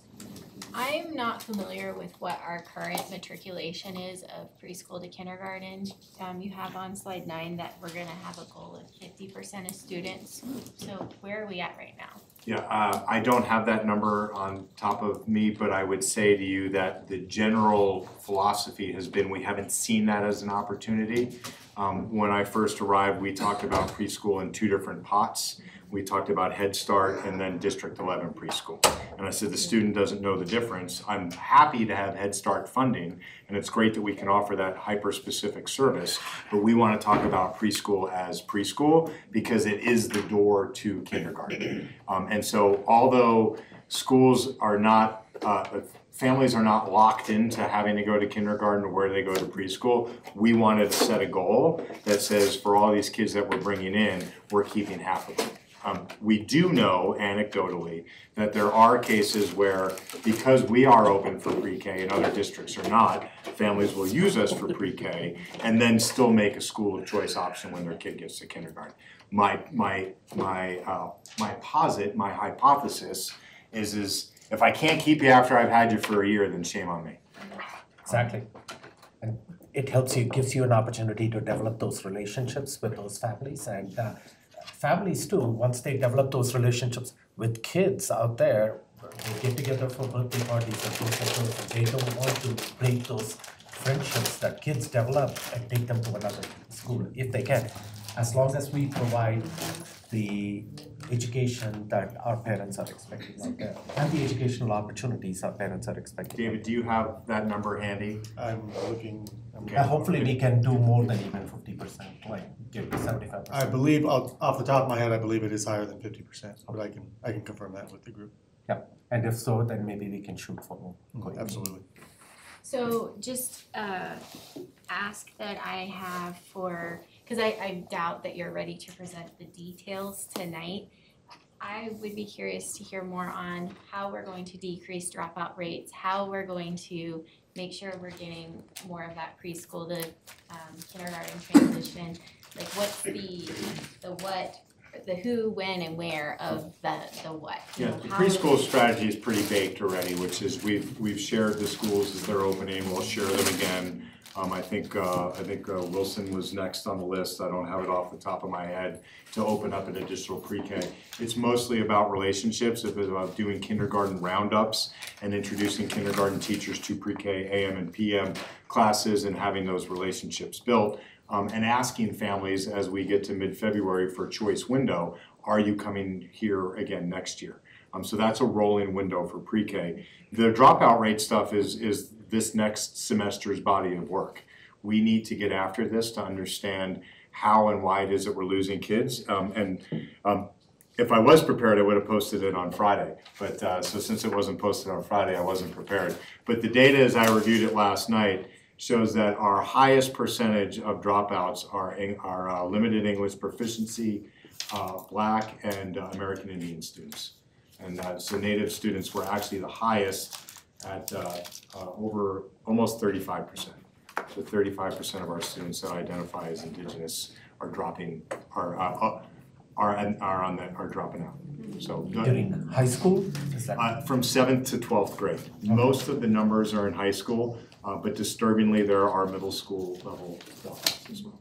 So as your team figures out the strategies of how we're gonna tackle that, just come back to us, I'd love to hear about it. And we'll brief that. And really, just in essence, it's this idea again of collaboration within the district.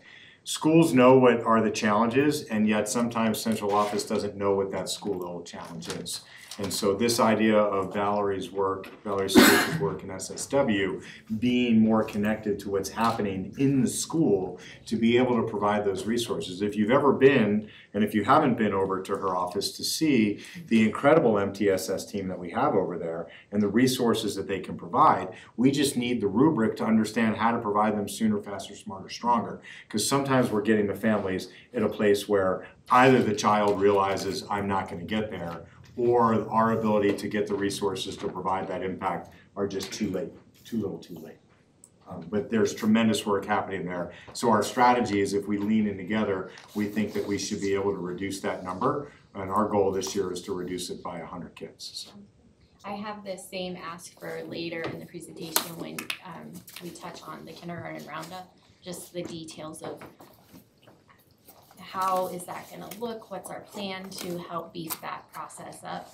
You know, there are charter schools in the community that have families come in November for the following fall to do like an open house thing, you know? So just, we definitely need to rethink how we do our kindergarten roundup. And I mean, I'll say my experience when I enrolled my children was very anticlimactic, and the lack of information, we can do better there. So I would love to hear more later once you guys flesh out those details of what the plan is.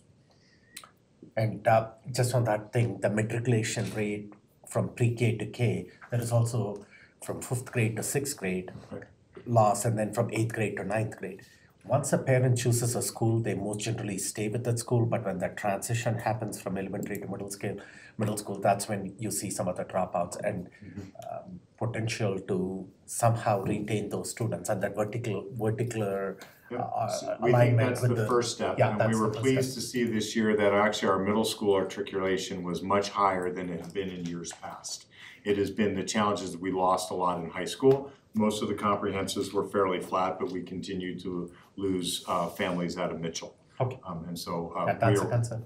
and that connection, I think specifically calling out Sherry in the Southeast, was very intentional for her, that she was bringing her elementary and middle school principals to Mitchell High School's open house for the first week of school, reminding every one of them that they have future marauders in their school. Now, every family gets a choice, and I want every family to exercise that choice, but I certainly want to take advantage of, hey, this is kind of built right here for you. And as we briefed in the AMP, that connection continues. As we think, if you're in one school, how is it that that comprehensive high school can be supportive of what was that desire that drove you to McCullough in the first place as a STEAM school? Having that connection helps solve that decision for families. Your comments, that's exactly what I was going to mention, was the issues at 5th grade and 8th grade, but also that kindergarten to 1st grade, where really, we used to really see that. But also, to your points, a constituent reached out to me late last summer and said that they knew of I think it was a parent of a 4th grader, was already shopping for schools for 6th grade, and why didn't we have information in the summer about that? And maybe it was a 5th grade, but at least one school recently I've seen in the peach jar things that one school was doing a 4th, 5th grade program, come and check us out in advance. So I appreciate that forward thinking, and yeah, so ditto, thank you. There's an interesting concept of choosing a neighborhood school, choosing your boundary school, choosing to walk just across the street creates a greater relationship and commitment than being assigned a school. And so there are some cities who do 100% choice. Everybody has to fill out an application every year.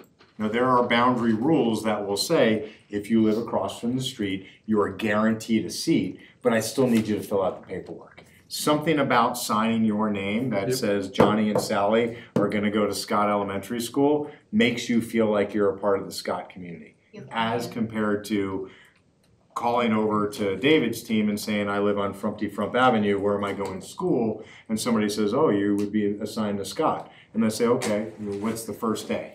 So it is an interesting conversation that we're having, is do we want to, because the state is a state of choice, and we don't want to use choice as an excuse of why we're not meeting a number. I think there's an opportunity for us to use choice as a reason to celebrate our growing number.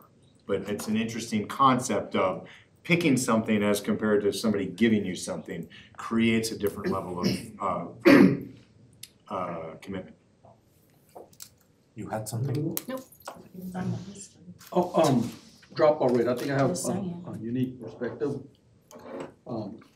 Being indigenous and Hispanic and coming from a family where my mother never went to school and she didn't speak English very well. My dad went to 2nd grade. My sister at 75 died never knowing how to read, and she spoke English. My older brother dropped out. My other sister dropped out. My brother closest to me graduated. He was the first to graduate. I was the second, but I was the only one in my family to ever go to higher education. And the common denominator was there, and I hate to beat this down, but was they couldn't understand what they read. So they were embarrassed. So rather than going to school and embarrassing themselves, they decided not to go anymore. And that is the underlying issue behind why kids drop out. They're embarrassed. It's not that they don't want to be in school, but if you don't understand what you're reading, everybody else does. And they're the quiet ones. They won't talk, but they'll just stop coming to school. And that, unfortunately, that was very common, not only with my family, but with many of the families that live in my community. It was just, you know, might as well go get a job, go work at the cannery, or go pick strawberries. And so, and that's why I keep, from ever since I got involved, we have to double the language arts. We just have to. I mean, we can do all these other programs, but they can't read it, the program is gonna go right over their head. And it's that, to me, it's that simple. Because if they don't read by 3rd grade, many states determine prison beds by 3rd grade reading levels. I mean, that's a no-brainer. And if they don't read by 6th grade, they're gonna drop out, period. And there's no program, no tutoring, no mentoring, nothing is gonna change it. And that's the easy solution. It's so bright, we just gotta focus on that. Okay, thank you. Any further thoughts or comments on this? I have one question to you.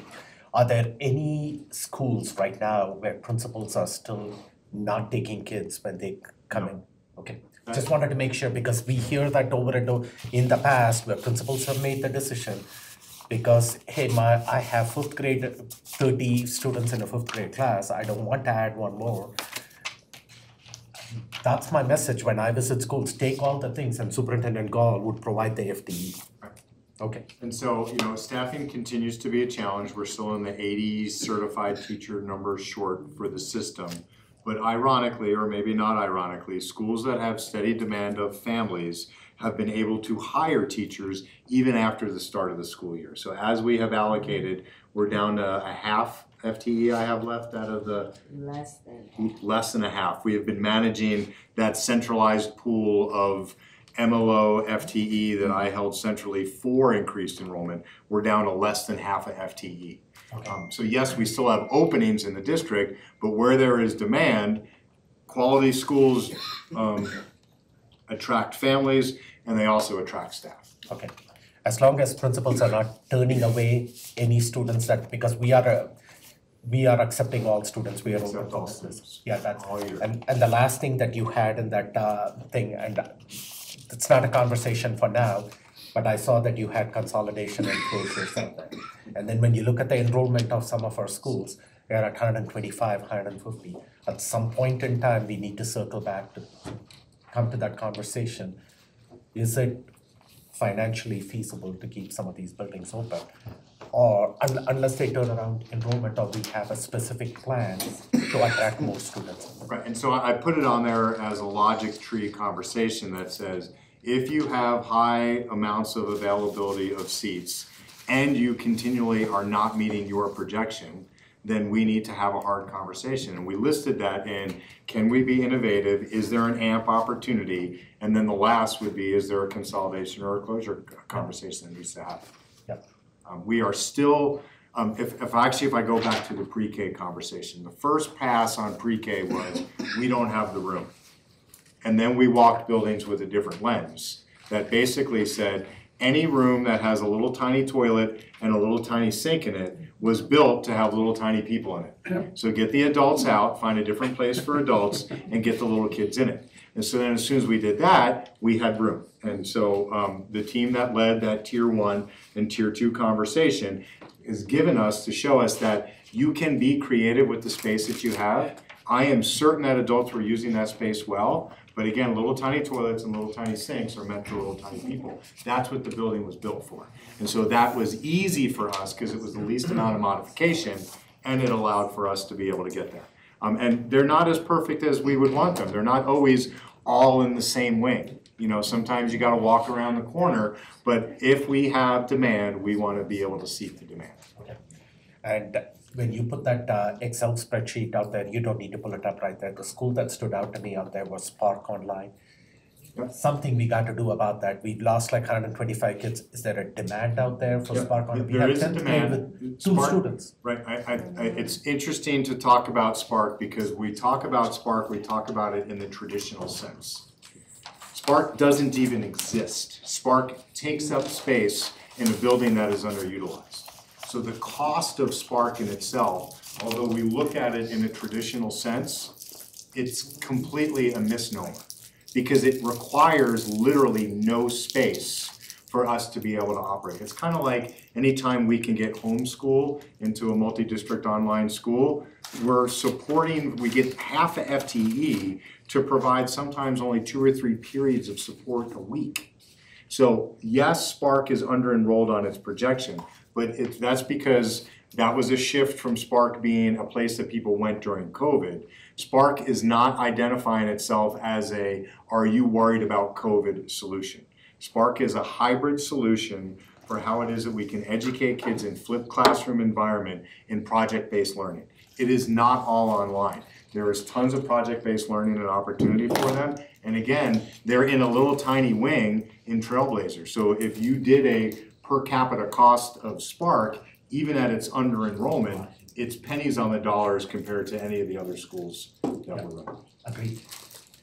Can we? So we actually have on the maybe that schedule is to the get you out there. homeschooling option, you talked about that. I'm not worried about the per capita, what we are spending as far as the facilities go out there. It's just that we invested a lot of FTE in that school, at least in the beginning of the school in terms of teachers and And we'll right size based upon that if we need to. But I just always remind folks of sunk costs. And so just because the building exists doesn't mean that we don't pay for the building. Right. Can we get a copy of that document that you shared, the spreadsheet that shows the enrollment? It is there. Oh. All you have to do is to It's click on linked, it. it's hot linked in the document. Oh, awesome. Is the other one that you mentioned where it shows the SPF for the schools and how That far is they not are hot away? linked. Can we get that one? Yes. Good. Okay, communications plan. We wanted to get just real clarity between the difference between communications and marketing. I consider this an engagement plan, because a lot of times when we talk about communications, people confuse it with marketing, like, well, I didn't hear something on the radio. We'll get to that after this, but this communications plan that we're talking about now is how we intend to be engaging with internally and externally with our stakeholders. Sorry, You can crinkle, crinkle up. It can't be worse than Director Loma's slow opening of the chip bag. It's so loud when you listen online, I don't hear that. Tried so hard. So here's the overall goals. By February, we'll have a vendor selected for us to have a modernized way that we communicate. We've been talking to some folks that we know in the industry, and it's just really revolutionary for us to be able to think about geo-mapping against the student information system, being able to track not just our Power School engagement in the portal of a school, but how many parents are opening emails and how long it takes them to open an email, and do they respond, do they not respond. That type of data will be critical. At the very highest level, the real goal is to have a PTA and a SAC in every building by the end of the year. And again, to the high bar that Director Ott asks me to get to all the time, I hope I can get there. But I am not willing to hang my next 5 to 10 years here to say that I can get every school done. We had the translator interviews this week. I think we're ready to make a couple of offers. We're super excited. I've asked if one can be hired in time for January 5th for the town hall, because I would love to have an active Spanish translator standing next to me to show that we did hear that there was a need and that we did cover our own error in not having that properly listed for some time. So as we get here, just this idea of there are multiple different ways that we communicate. All of communication is built upon trust. Many of these are already in place, but we just want to make sure that we double down on them. The SAC, the DAC, the SEAC, the BOE, I've been engaged with all of them. We have the town hall series. We have great media presence. I know that it doesn't always work for the members in the room, but I'm telling you, make your way across the dial, make your way through social media apps, and you will see constant storytelling. And that has been the primary focus, is we want to be storytellers. We don't just want to be yapping at the educational level. We want the stories to be that of our students and our staff, because that is what sells. This idea of measuring what happens in staff, we have I can never say this word, Orgometrics survey that we take. The take rate's pretty good. We've averaged over 50% of feedback from our staff when we've given it. But you can see that we have constantly been scoring in the misaligned category. And so I have been doing what we call all hands on deck. I meet with division leaders and we just go around. I usually meet with one a week where we just talk about whatever is the strategy du jour, so people understand the cascading strategy and we don't just depend upon a chief to go back and tell their team. So we're really working on that. The number isn't reported here for 21-22, but it's not much better. It's at 16.8. But our goal is to be able to get that obviously into the semi-aligned this year. I just can't imagine that we could be communicating more, but we got to make sure that people are hearing what it is that we're saying and that we're listening with the feedback. The other thing that we hope to get from bringing in a new platform, and I used to just call it king or queen for a day, really just a suggestion box. It would just be really great for people to anonymously or not anonymously be able to give input to the district that we could categorize and bucket and then say, hey, there's very clear demand signal for X, Y, or Z. Right now, that all happens normally through email or through personal conversation from either you or members of the community that I meet when I'm out and about. I love to get that feedback, but I'd really like to get it in an actionable way where I could see what the demand signal really looks like. This is some of the other ways that we look at it. I really love the 5 essentials. I've used that in 2 of the other 3 districts that I worked in.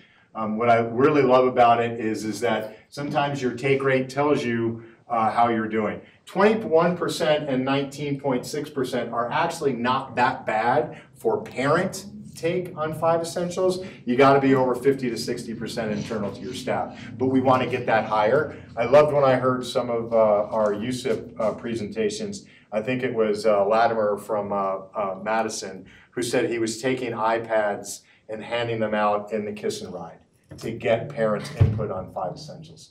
So he's not afraid of somebody saying they don't like what he's doing. He just wants to get that input. So we seek to be able to drive that number higher. My goal for this year would to be able to break 30%. And then the Power School piece, you can see, we all know that there were challenges last year in the implementation of Power School, but you can see we're outperforming last year already. John and I believe that we also ought to be able to get that to 50% in this next year and then continue to drive that. We have to think about using Power School differently in order to get parents to want to use it. So if we start pushing things that we normally push over email through Power School and use it as a full SIS that it's meant to be, then you'll actually see that parent portal take rate. Right now, anyone who downloads an app, you use the apps that are informative to you. You could download an app, and if you don't like it, you're never going to use it. And so we need to make sure that we're using and continuing to grow our relationship with Power School and our families. I think this is the year that we got better at Power School internally, and now the idea here is to be able to build that outward for our families to be able to use it. I'll just say that we have to get the buy-in at the school level because the parent is dependent on getting information from the teacher or the school to log into Power School, and I think there's a huge gap there. I'll just leave it at that. I will nod in agreement and say yes, it is a gap. And it's frustrating because there's so much power in the tool. And so I think I said to a different group earlier today, my phone goes off every time my debit card gets used, right? So my kids, who I will once in a while say, don't worry, I'll take care of that, will immediately take my debit card and then attach it to their Uber Eats or to something else, and then 2 o'clock in the morning, my phone will ding. That's the type of thing that we can do with Power School. If your child doesn't hand their homework in or gets below 75% on a quiz, we ought to be able to program that you get a ding, if that's the type of parenting that you want to be on your student's academic achievement. What we can't have happen is you get a ding and then your child says, well, I handed it in, the teacher just didn't put the information in Power School. Right? That's the gap that we have, is we don't use it for its power. Right now it's still kind of a labor. And a different example of that is I was in a middle school today to visit a student that I've been tracking due to some disciplinary issues over the year, and she's been absent for the last 2 days. And the school knows that she's been absent, but nobody knows if she's sick, nobody knows if she's just not coming to school. And my frustration is I can open up anybody's Amazon account and I can see exactly what you're buying for everybody for Christmas. And if you close your cart without buying it, Amazon sends you an email and says, I think you left a fedora in your cart. Are you ready to buy that? So how is it that we're not using our tools to say, you haven't been at school for 2 days, and the math class I went to visit was on slope and y-intercept. If you don't understand y equals mx plus b, if you don't get that this week at that school, it's over. This goes to if you can't read at 3rd grade. If you don't understand y equals mx plus b, and then you're gonna be absent, you don't come back till Monday, if we don't have a way to solve that for that student, she will just start to fall further and further back.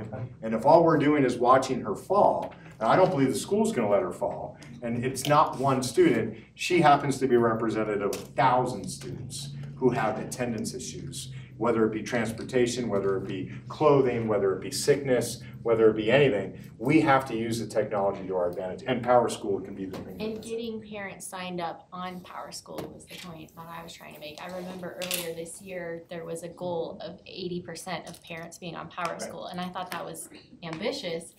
And because I see that there's this gap of, I wanna go sign up for Power School, I'm hearing about it in places, but I haven't gotten the information from, and I'm speaking hypothetically, I haven't gotten the information from my teacher or my school, now I have to go hunt it down. I'm not doing that. Right. We need to hand deliver the information so the parent can sign Here's up. a And I'm, QR code, right to the App Store. no, I'm telling you, it is complicated. No, I think Jason's saying that could be an easier solution. We should Yes, just be but- providing that. We need a number, the parent needs a specific number for our student. Right. And you have to get that from your teacher or your school, and that, there's a gap there. So And this is on our list of things to be able to deliver. so I'm Can you glad. put something on your list as well? Can you make that? Certainly, because the list isn't very long This at is all what- right now. Right, I know, it's not long at all, you can do it. Can you put that automation in all of them, in all of the areas? It would be so nice. Would we get automation? You know, like, the ability to, cause it exists, I mean, I could go to Macy's and pay for my bill with Yeah. a check and it's done, right? Can we do stuff like that with We where can it seek to needs simplify all those processes for Yeah, parents. somewhere throughout the whole thing needs to be audited for that, where it can just be simplified and it's not archaic. Easy, I will commit to that because John McCarron is not here today. He's I mean, I know there are free tools in which, you know what I mean, but I'm just saying, it would be nice to have that in other areas as well. We've done a lot of work in simplifying it from a school login perspective, single login, using Clever, so the students aren't having to navigate and manage 11 different passwords. We Right, need to now bring that to the community and to the parents well, to and allow them. it's still 150 years old. You know what I mean? Yes. Thank you. The message is clear. You get the message. I mean, we are, from my perspective, the district is doing a lot of things. It's a partnership sometimes. The parents have also got to respond back at some point in time and engage with the schools and be willing to. We can invite them 100 different times to the parent-teacher conferences if they don't show up. At what point in time are we supposed to go and invite them, drive them over to the school? So it's got to be parent At engagement. open houses, as I recall, open houses, and Doherty comes to mind, they had the whole cafeteria section. And that was, I think it must have been one of the last ones, because that's one I All remember. schools did that, I But think. that's what I was thinking, I think I saw it in Yeah. elementaries as well. Yeah, all schools try to engage people to sign up for Power Schools, but all parents don't come to open houses sometimes, or parent-teacher conferences to take the 5 essential surveys. We put the 5 essential surveys. No, I'm talking With- about schoolology. Yeah. And then All you've of got the those. parents who transfer in, or students who transfer in, and they need to be given that opportunity. So as let's well. make it as user-friendly as possible for our parents, and then we can also try to communicate that. Schools putting newsletters out, I know that some schools do it really proficiently, some schools are struggling with that and haven't done that, and maybe that's something an area superintendent can quickly check to make sure that a monthly newsletter that comes out from the school to the parent community, and there they can talk about our school login and things like that. Right, and you'll see that in the marketing strategies as part of the toolkits. I can promise you, most of our parents are very good at the phone and at email, because we take a lot of calls at the front desk. We wanna simplify that a little bit, and we take a ton of emails that come directly to my inbox or to others, so. But we wanna be able to modernize and get to a place where that information is then trackable. I literally on the first non-called snow day was counting the numbers of how many people were supportive and how many people were against. And the goal is not to have one be more than the other, but we need a resource that says, bingo, we searched for following keywords, a 4-letter word that wasn't happy as compared to a one that was pleased. And then you can categorize that and get more direct feedback instead of the anecdotal that we deal with right here. Okay, marketing. Wrap it up. I almost wish that I should have Deborah and Paige brief this, because this is their real body of work. we have very consistent messaging that's coming out from the district right now, and I know it's too small to read right now, but it has been on those priority objectives. We talk a lot about pre-K. We talked about it as a win-win-win. You heard me say that earlier. We win from building utilization. We win by educating students stronger, smarter, faster, getting them socially, emotionally ready for kindergarten, and we win from parents, because parents do have either half-day or full-day daycare demands, and we're happy to do that. The other thing that we've been really consistent on is this idea of being the heart of the city, and we're going to continue to talk about that. I've met with the mayor, I've met with a lot of other important stakeholders downtown, and I consistently say, as goes D11, goes downtown Colorado Springs. Now, I know that all the northern and western suburbs and even the eastern suburbs now are going to be just fine no matter what happens to District 11, but I live downtown. I chose to live downtown on purpose, to be a part of a community that is still struggling to understand its own future. We will not become the city that we want to be if we think it's just going to be on restaurants and apartments. We have to provide essential services. We happen to be one of those key essential services. I am hopeful that the next administration is more public in talking about that, and it doesn't have to be exclusive to D11. It should include all surrounding districts, because the zip codes of Colorado Springs stretch into many of our neighboring districts as well. But public education is the cornerstone to the success and longevity of any community. You cannot just continue to bring people in. Every one of our kids that graduates out of 12th grade has to know where they're going. And our ability to connect that to the city gives us that completeness. So every time I talk about this, I have to say, I'm not running for mayor. But we should have somebody running for mayor that says it's a pre-K to 14 system when they get elected. It's not pre-K to 12, and then we got to figure out, do we do a scholarship to Pikes Peak? Is it only for Mitchell? Why is that not for every kid? Pikes Peak State College is funded by the community as well. Why aren't all those things part of the same system? It just makes no sense to me why higher ed can be for profit and we are nonprofit, when we know that our kids won't be successful with just a high school education. Anyway, that was a rant, but it's on one of our messages. We've done a lot on safety and security. I'm very proud of the work that we've done there. We were very strong in the beginning of the year saying we are just not going to tolerate violence in our buildings. And we continue to hold that. I am sad every time we have to expel a student, but I'm very clear with SSW and SSE. If this is egregious violence, then we are going to hold ourselves to the letter of the law, and we're going to push kids out and make sure that we're finding the supports for them to bring them back the year afterwards, that expulsion. But we have to make sure that we're providing a safe opportunity for everybody that's committed to wanting to be in that building. So we'll continue on that. The other thing that I think is really important here is just this idea of storytelling.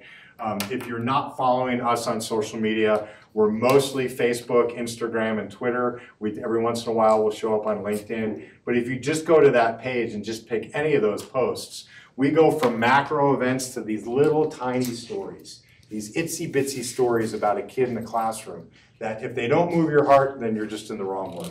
And I just really want to shout out Deborah and her team. And I want to be careful there. It's not just Deborah and her team. Sometimes they're just collecting the pictures. I end up on Facebook before I leave a kindergarten reading because they know to send the pictures to Deborah and her team, and boom, there it is. So it's not always somebody following us around with a camera. It's that the system understands how to feed it up to get it to a more public platform. What else do I want to say here? I put together, or I asked Deborah to put together a rubric that I just wanted to show folks that of our main strategies that we had this year, we seek to advertise and talk about them through multiple mediums. I get it. If you don't listen to a certain radio station, you might not hear it. We're never going to cover every radio station. We have a relationship with iHeartRadio, and that is very advantageous to us. You want to hear it? Listen to KRDO. That's my plug to KRDO. 97.9, is that right? What's the number? Oh, 105.9. Anybody knows what it is. And we're going to have an in-depth brief in the superintendent's report on Wednesday of our communication and marketing strategy to go a little bit more in depth. That was previously scheduled. The top visual that I want to talk about here was this idea that marketing connects all three of the things that we've talked about today. it becomes the thread that pulls the quilt patches together. Anybody who's had to do quilting in their family, right? You pull the one thread and everything kind of comes together. If we don't talk about and sell ourselves, then we're never going to be able to tell anybody what we do. And so the big shift on marketing has been, we're not telling anymore, we're selling. Now, I don't want to sound sleazy like a salesperson, but we have to sell people and engage with them to give them the things that they're looking for. I think the AMP has done that, and if you haven't seen those visuals, they're tremendous. Look with a microscope at some of those visuals that we put out there to see what's going on in the blackboard behind those kids for their AMP pathways. They are hyper-specific to that area of interest. So we're having tons of attention to detail there. And just the fact that, like I said, I have family and friends all over the country. They watch every one of these events. It's like watching TV for them, because you all don't realize, or you do realize, but maybe the community doesn't realize, that we're piping this to anybody who wants to log in. And so that's just incredible work that we're able to tell that story. The Big Kids Book Club, Deborah, if you just want to stand up and explain it real quickly, because it was an open question. Sure. And thank you for that, Director Binkus. We are going to share some of the highlights of the Big Kids Book Club next week, but essentially it is a book club for any family in El Paso County who has children ages 2 to 5 to sign up and give us their contact information, and periodically throughout the year we'll send them books. We just had our first mailing of our books. We sent out over 600 books. And we are also periodically throughout the school year inviting these families to webinars that they will attend with Sarah Carlson, our early childhood education director, as well as some of our kindergarten teachers, on how to prepare your kid for elementary school and success long term, and how to navigate the system so it's clear, because it's a big system, and when you're a new parent or newer, there's a lot to take in. So we're making it easier. We're inviting those people in to talk with our experts. And our goal for the Big Kids Book Club is that we become the area's early childhood education experts, which we are, but we need to do a better job at selling that to our community. Right. Thank you. And so, Is this something new, Deborah? This is new this year, yes. Great. That goes back to what you were saying. That's awesome. And I think we actually put a flyer in the book for kindergarten readiness tips. We sure did, and we send out monthly newsletters to those families too. Nice. Who's packaging all these 600 envelopes, and So is it your we had a fun communications and marketing team meeting where we all stepped in and took care of it and did it, but we'd love to have volunteers. Thank you for doing that. Wonderful opportunity to engage them right at that, and then hopefully they end up choosing our schools with the promotional material that we send them. And working with Dr. Koliki's team, we're wanting to track them long-term through our system. So we can see the results of the work. Did that answer your question? And how again did we get the names? Do we have the names of the families? So how did we get the names? How did we? Okay, so we opened up a form, an electronic form that they could sign up and put all their contact information in. And we promoted that form through a variety of different mediums. We promoted it on our website, through social media, through digital ads. And we had to cap it because, and I don't want to give too much away because I do want to share this next week. We had to cap it because we were over 600. That's great. Thank you. David, do you want to talk a little bit about the data? Yeah, so we partnered with Deborah's group. We took those addresses that were accumulated through that distribution and geocoded, mapped them onto a map by area superintendent region. And so we got that list to Brandon. The rest are going to be coming out probably by the end of this week, so that then those can be distributed to principals. So they're mapped by area soup as well as by school boundary. So each principal gets a list of families that have never touched our mailing list prior to this effort, that they can now reach out to and target with other specific information about their school. So it's on the order, after we cleaned it up, it was on the order of just about 570 or 80 clean email and physical addresses that we could geocode. So pretty cool. I'm pretty excited about it. Good work, guys. Yeah. I think this has also been mentioned by some of the board members, and it's happened to me in the past, where in the August timeframe, I receive, and I live right at the border of D49, D20, I receive marketing materials from the surrounding districts mailed. And it's not just me, it's like families that live all over that corridor up there. So we can do the same thing if we two can play the game. I talked with outgoing superintendent from District 20, Tom Gregory, in the fall. And we had a gentleman's agreement that we weren't gonna do that. I think that got down to the school level. Families have choice. I certainly want as many families as I can get. I don't wanna be at war with a neighboring district. I do think the conversation I've had with Wendy in District 2 about potentially opening an Opportunity Academy at middle school that shares across boundary is a right way for us to solve some of that. Yeah. Again, the thing that's missing in Colorado Springs is we don't have what other cities would call a RISA. We don't have a regional umbrella that says what's good for the city is that we find ways that we all are supportive of needs of families. The way that families transfer from some districts back into ours is not as easy as it is from other districts back into ours. And that's not good for families. There should be some unwritten rules in how it is that we relate with each other. I'm confident that, through the marketing, that our enrollment will continue to grow. I believe that downtown Colorado Springs will be the rebirth of the city. The apartments are going up, young families live there, boy meets girl, girl meets girl, boy meets boy, doesn't matter to me, they're gonna have kids. In 5 years, we gotta have places for those kids to go to school. We have to be thinking about that. We have to be programmed for that, because right now, the next generation of young people like living in city sectors. They like the urban environment. It's different than how many of our generation lived, where we were seeking to get to suburbia. Oh, and by the way, the cost of living, specifically as you get in neighborhoods in concentric circles outside of the core of downtown, are the most affordable places to live in Colorado Springs, which means that's where young people are gonna go to.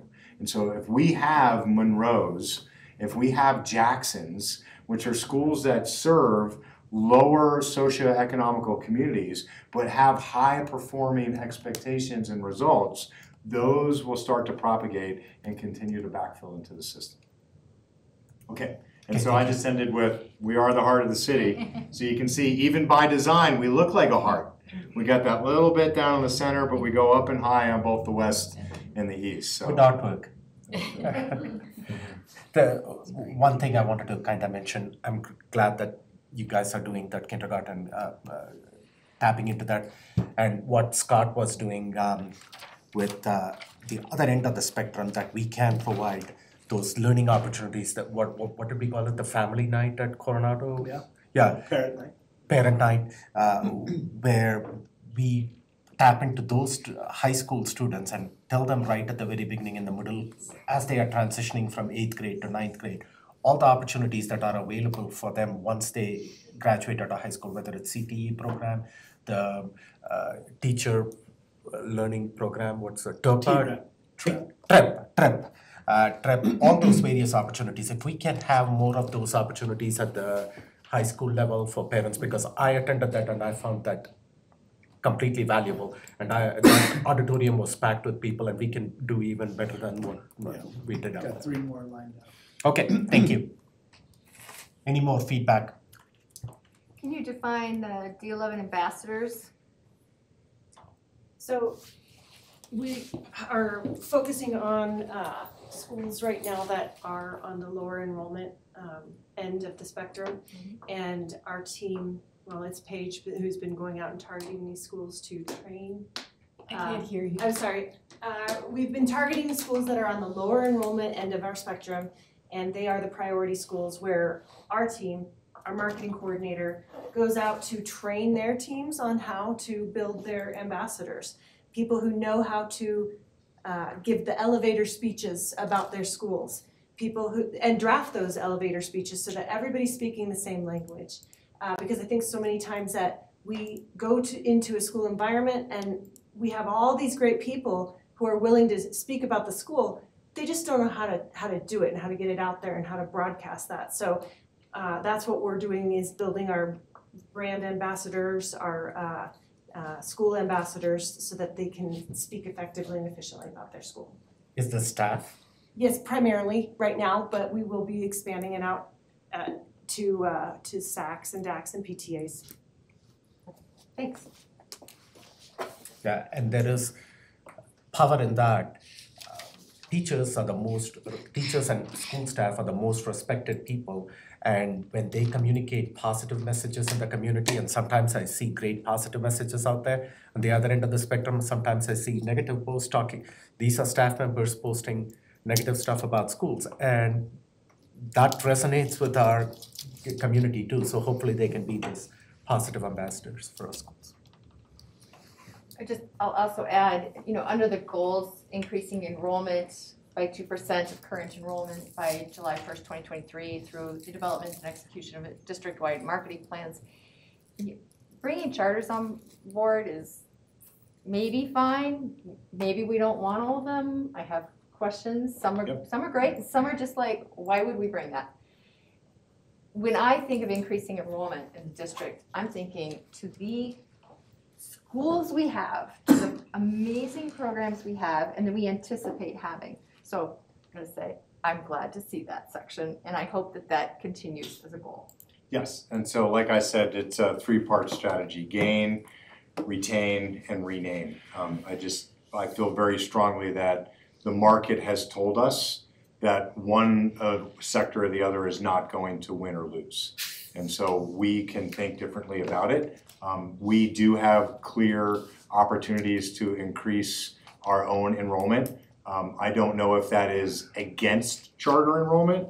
I like to think that it could be cross-border of bringing people back, and it can just be creating the right opportunity for a new family as they come into the system as well. So it will always be a balanced strategy. As any investor would tell you, if gold's going up, don't put all your money into gold. Diversify your portfolio, minimizes your risk. When you look at the district's authorization of charters over the last 10 years and its gap of doing that and seeing how many families have landed in there, those could all have been current parts of our enrollment for the last 10 years. Okay, any further thoughts or feedback to Superintendent Gall, and then I can wrap it up. To what he said, because D11 has been adversarial to charters, people who like charters would just stay away. But now that we change our posture, what we will get are those will win over those people that won't feel that they're going to lose their philosophy, whatever it is. In other words, we're no longer their enemy. And so you'll attract those, because right now, D11 is the enemy of charters, period. And that's all across the entire state of Colorado. And so if you change that, then you'll have a cross-pollination. Okay, so this was the report that we asked of Superintendent Gall in August and September. He has provided that report to us. So just looking at the board colleagues, this is a conversation that will come up in January. Is there anything else that you require from him that he hasn't provided, or the expectations, what you asked of him in August and September? Because then going into the new year, we got to talk about at some point in time his contract extension and where the board is. So before we go into that, is there anything that's missing that you guys need to help make that decision? When will we have ergometrics? That'll be later, won't it? When will we have what? The Ergometrics. ergometrics, the feedback on communications internal. That comes out in May. Yeah, too late.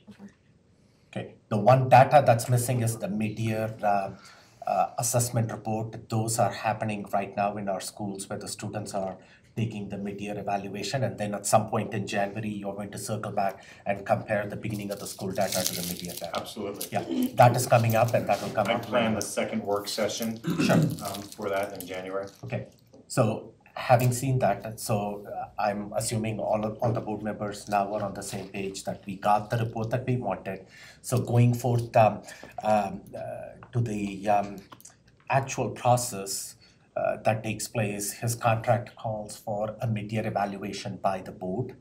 In the past, that has been interpreted in various different ways, where it's only the president having an informal feedback that has been, along with the vice president, maybe, I'm not sure how that happened, but the rest of the board was not involved and feedback was not asked of the rest of the board when the mid-year evaluation took place. I'm assuming that this is going to be a board process, so I'm going to probably have an executive session at some point in time. And if we need a facilitator to facilitate that process, I can certainly bring Dr. Cooper, Walt Cooper again to that conversation. But that is how I plan on doing it. Is that okay with you, Superintendent Gall? Absolutely. You would prefer to, because you have the option of doing it publicly, or I would prefer to do it in executive session. Whatever works at the will of the board.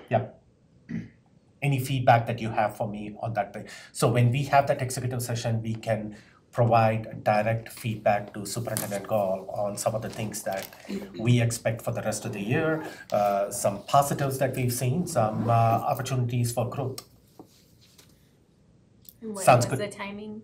I'm thinking by end of January, beginning of February. Okay, Sounds right. he's going to present us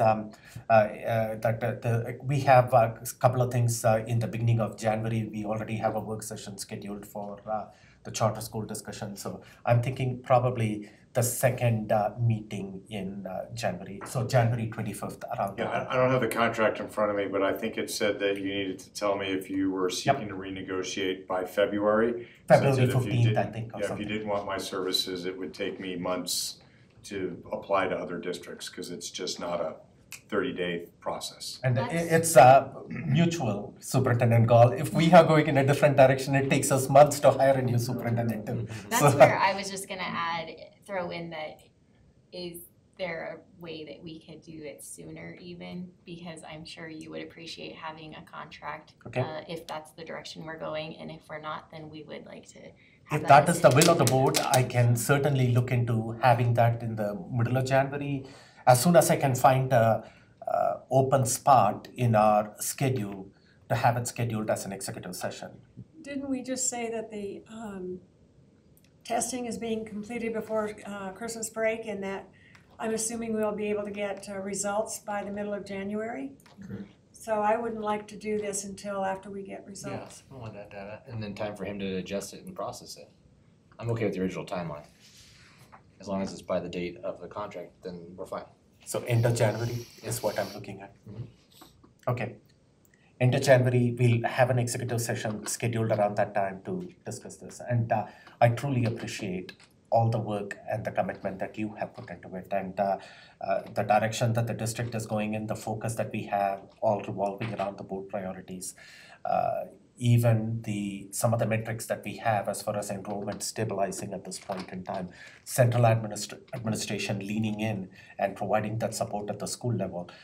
There has been silos for a long time with various departments. Now we have that coordination, collaboration taking place, and the human resources turning around some of these application process in a timely manner, and having this document to present to the board, present to the community. I'll wrap it up with this, my thoughts on it. At the CASB convention, I attended 2 or 3 breakout sessions, and all of them were targeted towards bond or MLO, how districts can position themselves to go for a bond or an MLO at some point in time. And we are 150 years old, and that comes with some of the facility challenges. We are over and over again trying to put a Band-Aid on some of the problems, but at some point in time, that is something that we need to address with the community. And one specific presentation I'm reminded of, and this was Meeker School District, where the superintendent and the board member, the board president was there, and they had the outside group that facilitated that conversation with the community and how they went about winning that election. And they shared with that, in that presentation, 76% of the demographics in Meeker was Republican, 8% was Democrats, and out of those, all aging population. Okay, so they had a tall ladder to climb to convince that community that you need to do right by our students. And they did, and they have the state-of-the-art facilities. And I was texting you some pictures out there from that presentation. This is what we can have possibly when downtown is revitalizing and growing and all those things. We need a state-of-the-art facility at Palmer, so we can be the premier IB destination in Colorado and throughout the West out there at Palmer. But the number one takeaway I had from that was what they did to win that community and to get them supported with 65% support out there was to rebuild trust in that community. And it was a process that took them a year or two to rebuild that trust in that community, that this is what our students needed. And a lot of them were in that, hey, I went to the school, it was good enough for me, but they didn't realize that if you leave that pond and go to the next pond, there was like just a vastly different experience out there. And now Meeker School District out there have students coming in there from surrounding district and thinking, have I landed in Aspen School District? That's what the thing is. We can do the same thing here, but we got to rebuild the trust in our community. And that goes with tying into this document. We living up to the expectations that have been set forth in this document, that a year from now, we come back and say, hey, maybe we didn't achieve all these things, but we are going in the right track and we achieved most or all of these goals. Maybe we are partway there. And then how can we build on it? And like Director Loma says, when we get those results, we can go back and ask them for $300 or $400 or $500 million. Our community would be willing to support that. And my hope is that at some point in time, a year or two from the years from the road, when we rebuild that trust, we can go back to our community and ask for support. And I think part of that trust is maintaining our leader. You know, the old Tower of Power song says, you don't change horses in the middle of the stream. So we're on the right track. We got to just keep moving. Thank you. Any other closing thoughts on this? Okay, seeing none. Thank you, guys. So with that, I do have a couple of minor other items to finish the conversation out here. Let me see. Next week, it's all about Mitchell. Isn't that right? Yeah, so I will take the front end and school spotlight and present our Mitchell promise, which is our promise to students through scholarships, our promise through staff through some stipend opportunities for the staff, as well as our promise to the community with some renewed relationships. And do you expect some Mitchell alumni? We should have some Mitchell alumni. Do we have any positives or just local folks that we know? So we've sent some invites out, so I think you'll just see a lot of blue and orange. Okay, that's fine. So it's holiday season. If you guys have Mitchell colors to come dressed up to the board meeting, so be it, or festive. Orange and blue, that looks like Broncos. Well, yeah. So that's about this December 15th. We have the meeting with the legislators. I think I've sent all the communication pieces to you guys on that. I've sent the invites to all the legislators. It's breakfast between 7:30 and 9:30. You have all the information. If you know any of these legislators personally, if you have relationships with them, reach out to them and invite them to I've got 4 or 5 confirmations so far. Hopefully we can get good attendance. This would be an opportunity for us to engage with them. And it's just basically a meet and greet. We are not going to be passionately lobbying at this time, but at least getting to know them, that when the legislative cycle starts, they can circle back to some of us and we can provide some feedback to them. Okay. I was going to ask Deborah, if you can possibly put together some kind of promotional packet, which, is that possible for 9? Yeah, maybe swag, promotional packet, whatever it is that promotes our schools, which we can hand to our legislators along with our legislative agenda. If you can do that, that would be great. And if you can give it to Marcella or leave it in our thing, that would be great. You had a thought on that? Yeah, you said along with our legislative agenda, but we haven't discussed that for next year. Well, since we haven't discussed it, I'm going to go with what we have on the docket right now until we get back to if we want to discuss it again, since this is the same board that was at that time when we discussed it, I'm assuming nothing much has changed. You probably can't do it overnight. Oh, because we're meeting next week and then we're seeing them the next morning, but I mean, I'm not opposed to having the same one, but I think it's worthy of discussion and agreement so that we can absolutely publish it and get it out to the legislators. Okay. So, We can circulate the ones that we have right now, and then if we come back in the new year and we want to have that as a discussion, which brings me to the next point that I'm going to talk about, the lobbyist. If at that point in time we have a new legislative agenda that we want to change most of the things that are in there, and that's the will of the board, then we can come up with a new one and send the new one to the legislators at this point in time. At this point in time in our schedule, in our calendar, this is what we have, and we can hand out the material that we have. So coming back to the lobbyist, Chief Odom talked about the previous lobbyist. She's got a conflict of interest and she is no longer going to be there. She's got some names of lobbyists, right, Chris? So she's putting together an interview panel that is going to interview these candidates sometime next week. So we have this lobbyist in place by the beginning of the year when the legislature starts. So what Chris wanted from us, the board, was the name of 2 board members that can participate in this committee interviewing these lobbyists. So I need some names out there that, okay. I'm happy to do it too. Okay, so we have, okay. So I have 3 people out there right now, Director Bankus, Director Loma, and Director Art out there. So we only need 2 names. It's going to be about a 3-hour commitment next week. Is that something that is possible for all 3 of you? Just asking you. I don't know what that, yeah, go ahead. The 15th, 1 to 4. Okay, 15th, 1 to 4 is the time slot right now. Who is available on the 15th, 1 to 4? I've got to load up, wait a minute. Okay. Are you available, Director? 15th, 1 to 4. Are you available? Okay. Okay. Yes. Okay. So is board any feedback onto who wants to be on the thing? I know that Director Art has some experience in the legislative matters out there, and then Director Bankus or Director Loma. I know Director Bankus, you served on previous committee, I don't remember what it was.